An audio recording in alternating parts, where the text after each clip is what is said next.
बुद्ध अपने आसन पर बैठे और उन्होंने रस्सी में एक के बाद एक 3 गांठ बांध दी।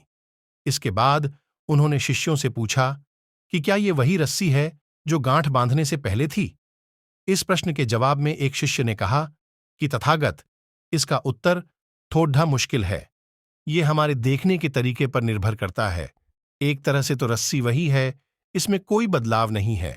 एक अन्य शिष्य ने कहा कि अब इसमें 3 गांठें लगी हुई हैं, जो कि पहले रस्सी में नहीं थीं।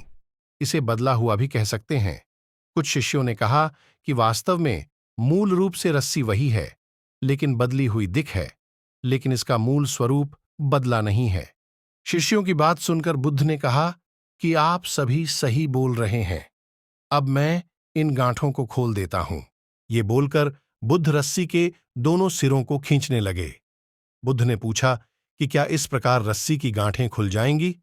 सभी शिष्यों ने कहा कि नहीं, ऐसा करने से तो गांठें और ज्यादा कस जाएंगी। इन्हें खोलना और मुश्किल हो जाएगा।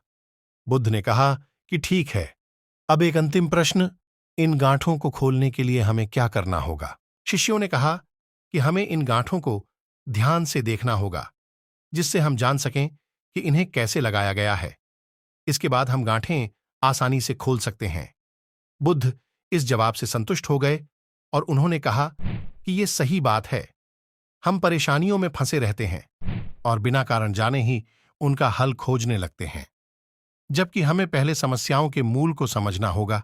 जब समस्याओं की वजह समझ आ जाएगी तो उन्हें सुलझाना बहुत ही आसान हो सकता है। ऐसी प्रेरणादायक कहानी